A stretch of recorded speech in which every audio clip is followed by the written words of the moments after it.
Hello बच्चों, इस भाग में मैं आपको प्राइम एंड कंपोजिट नंबर्स के बारे में बताऊंगा, अर्थात अभाज्य एवं भाज्य संख्याओं के बारे में जानकारी दूंगा। तो अभाज्य संख्याएं अर्थात प्राइम नंबर्स क्या होती हैं? तो प्राइम नंबर अर्थात अभाज्य संख्याएं हम उन संख्याओं को बोलते हैं जिनके सिर्फ दो गुणनखंड होते हैं, अर्थात जिनको सिर्फ एक और वह संख्या खुद ही विभाजित करती हों, उन दोनों को छोड़ के कोई और विभाजित ना करती हों। उदाहरण स्वरूप हम 7 का उदाहरण लेते हैं। हम 7 का गुणनखंड सिर्फ 1 गुना 7 के ही रूप में व्यक्त कर सकते हैं। 7 के कोई और गुणनखंड नहीं हो सकते, अर्थात 7 एक और स्वयं 7 से ही विभाजित होता है। इसके अलावे इसके कोई और गुणनखंड नहीं है, अर्थात 7 एक अभाज्य संख्या है। अब हम उदाहरण स्वरूप हम 6 का उदाहरण लेते हैं। हम यह देखना चाहते हैं कि 6 एक अभाज्य संख्या है या नहीं। हम 6 को हम 1 गुना 6 के रूप में तो व्यक्त कर ही सकते हैं, और हम 6 को 2 गुना 3 के भी रूप में व्यक्त कर सकते हैं। अर्थात हम देखते हैं कि 6 के लिए 1 और 6 को छोड़ के इसके दो और गुणनखंड हैं, वह हैं 2 और 3, अर्थात 6 एक अभाज्य संख्या नहीं है। अब हम देखते हैं कि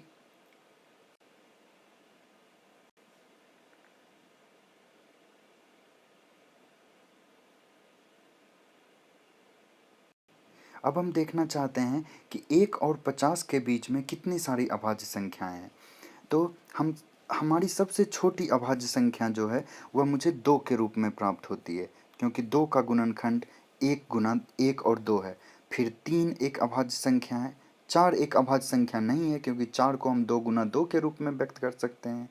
फिर 5 एक अभाज्य संख्या है। फिर 6 नहीं है। फिर 7 है। फिर उसके बाद 11 है। फिर 13, और उसी तरीके से हम सारी अभाज्य संख्याओं को हम घेरा लगाते हैं। 19 है। फिर 23 है। फिर 29 है। फिर 31 है। फिर 37 है। फिर 41 है। फिर 43 है, और 47 है।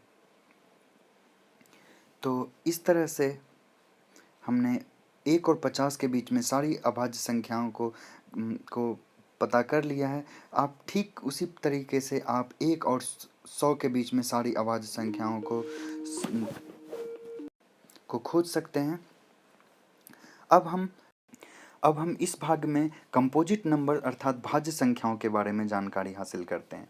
तो भाज्य संख्याएं हम किसे कहते हैं, अर्थात कंपोजिट नंबर हम किसे कहते हैं? तो भाज्य संख्याएं वैसी संख्या होती है जिनका 2 से अधिक गुणनखंड हो। 2 से अधिक गुणनखंड हो, अर्थात हम भाज्य संख्याएं उन संख्याओं को बोलेंगे जिनका एक एवं स्वयं वह संख्याओं के अलावा और भी गुणनखंड हों। तो उन सारी संख्याओं को हम भाज्य संख्याएं बोलेंगे। अर्थात जो अभाज्य संख्याएं होती हैं उनको छोड़ के जो भी संख्याएं होती हैं उन्हें हम भाज्य संख्या बोलेंगे। उदाहरण हम 14 का उदाहरण लेते हैं। तो 14 को हम 2 गुना 7 के रूप में लिख सकते हैं, अर्थात 14 का 1 और 14 के अलावा इसके दो और गुणनखंड हैं, जो कि 2 और 7 के रूप में प्राप्त होता है, अर्थात 14 एक भाज्य संख्या है। वहीं पर अगर हम 3 का उदाहरण लेते हैं तो हम जानते हैं कि 3 एक अभाज्य संख्या है, और 3 को हम 1 गुना 3 के रूप में ही व्यक्त कर सकते हैं। इसके कोई और भी गुणनखंड नहीं है, अर्थात 3 एक अभाज्य संख्या है। अब हम इवन और ऑड नंबर्स के बारे में जानकारी हासिल करते हैं, अर्थात सम एवं विषम संख्याओं के बारे में डिस्कस करते हैं। तो हम सम संख्याएं किसे कहते हैं? सम संख्याएं वैसी संख्या होती है जो जिसमें दो से पूरी तरह भाग लग जाए, अर्थात दो उस संख्या को पूरी तरह विभाजित करती हो। उदाहरण स्वरूप हम देखते हैं कि 14 को हम 2 गुना 7 के रूप में लिख सकते हैं, अर्थात 2 जो है वह 14 को पूरी तरह से विभाजित करती है, अर्थात 14 एक सम संख्या है, अर्थात 14 एक इवन नंबर है। फिर हम उदाहरण स्वरूप हम 15 का उदाहरण लेते हैं। हम जानते हैं कि 15 में 2 से पूरा पूरा भाग नहीं लगता है, अर्थात 15 जो है वह एक विषम संख्या है। तो विषम संख्याएं हम उन संख्याओं को बोलेंगे जिसमें 2 से पूरा पूरा भाग नहीं लगता हो।